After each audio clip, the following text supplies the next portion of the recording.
Assalamualaikum warahmatullahi wabarakatuh. Halo semua, perkenalkan nama saya Muhammad Hafiz Zema dari kelas 10 6. Di sini saya akan membuat video tentang tugas pengayaan di mata pelajaran kimia. Yang pertama, sifat dan perubahan. Wujud zatnya itu ada padat, cair, dan gas. Zat padat ciri-cirinya mempunyai volume tertentu yang sifatnya tetap, bentuk zat tidak mengikuti bentuk wadah yang ditempatinya, memiliki partikel materi yang tersusun sangat rapat. Dan ciri-ciri zat cair itu mempunyai volume tetap, bentuk zat mengikuti bentuk wadah yang ditempatinya, memiliki partikel materi yang kurang tepat. Dan yang terakhir, ciri-ciri zat gas mempunyai volume yang tidak tepat, bentuk zat mengikuti bentuk wadah yang ditempatinya, dan memiliki partikel materi yang kurang tepat. Ada juga sifat kimia. Sifat kimia adalah dapat teramati kecuali bila zat tersebut mengalami perubahan komposisi sebagai akibat adanya reaksi dengan zat lain. Sifat ini berhubungan dengan terbentuknya zat baru. Contohnya, besi mudah berkarat dan buah yang membusuk. Ada juga perubahan fisika. Perubahan fisika adalah perubahan yang tidak menghasilkan zat baru. Contohnya, besi berbentuk serbuk atau lilin meleleh karena dibakar. Dan materi yang kedua ada isotop, isobar, dan isoton.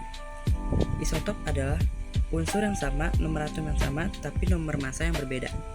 Isobar adalah unsur yang berbeda, nomor atom berbeda, tetapi nomor massanya sama.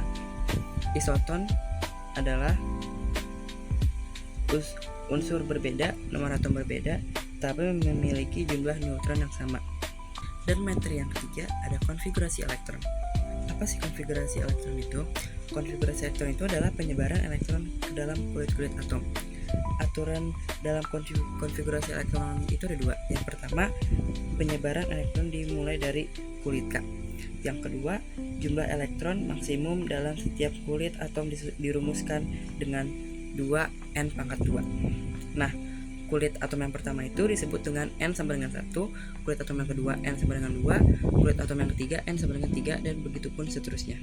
Yang keempat ada elektron valensi. Elektron valensi adalah elektron yang berada pada kulit terluar atau kulit terakhir yang terisi elektron. Materi yang kelima ada bilangan kuantum.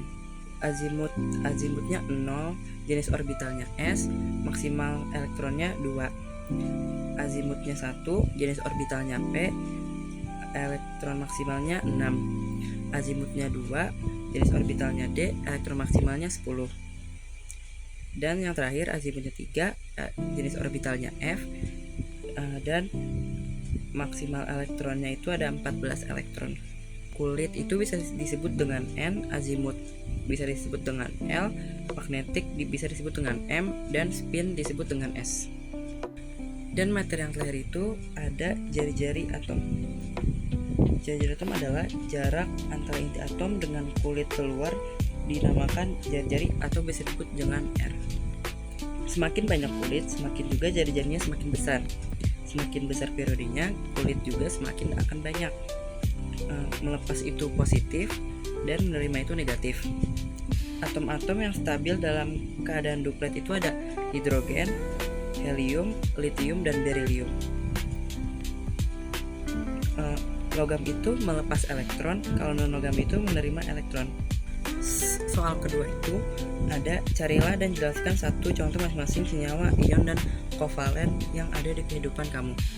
Contoh senyawa ion itu ada garam dapur, natrium klorida atau NaCl. Penjelasannya, garam dapur tersusun dari ion Na+ atau disebut dengan natrium dan ion Cl- atau klorida. Ikatan ion terjadi karena natrium melepaskan elektron dan klorin menerima elektron. Digunakan setiap hari sebagai penyedap makanan dan menjaga keseimbangan elektrolit tubuh.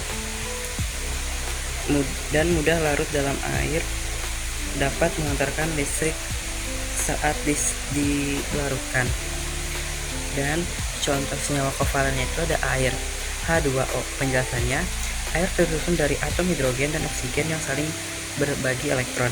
Ikatan ini disebut ikatan kovalen. Air sangat penting dalam kehidupan sehari-hari untuk minum, memasak, mencuci, dan mandi.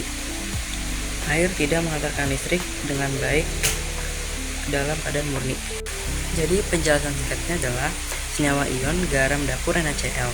Garam dapur terbentuk dari ion Na+ dan Cl- karena serah terima elektron. Digunakan sehari-hari sebagai penyedap makanan. Dan senyawa kovalennya air H2O. Air terbentuk dari atom hidrogen dan oksigen yang berbagi elektron. Digunakan untuk minum, memasak, dan memandi.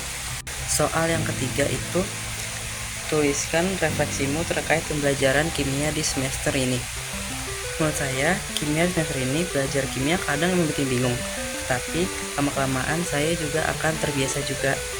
Beberapa materi masih bikin garuk-garuk kepala sih, tetapi beberapa materi juga sedang saya cerna atau saya pahami. Tapi setidaknya sekarang saya lebih ngerti dari awal. Praktik atau eksperimen juga seru banget karena jadi lebih kebayang gitu Pak. Intinya masih perlu banyak belajar, tapi progresnya yang lumayan. Dan soal terakhir yaitu berikan saran pembelajaran kimia untuk semester depan. Saran pembelajaran kimia untuk semester depan, yang pertama, membuat ringkasan kecil setiap selesai materi. Jadi ringkasannya atau materinya tidak numpuk di akhir. Yang kedua, pas pelajaran tanya kalau ada yang belum paham atau lebih cepat jelas daripada dipendam. Yang ketiga, rajin ikut praktikum atau eksperimen atau lihat contoh percobaan. Soalnya kimia lebih gampang dipahami kalau dilihat dengan secara langsung, lumayan gampang. Dan yang terakhir, cari video penjelasan pendek di internet sebagai tambahan biar materi lebih kebayang di kepala. Dan yang terakhir, belajar bareng dengan teman, kadang penjelasan teman juga mudah dimengerti. Terima kasih. Sekian video pengayaan kimia dari saya. Kurang lebihnya mohon maaf. Assalamualaikum warahmatullahi wabarakatuh.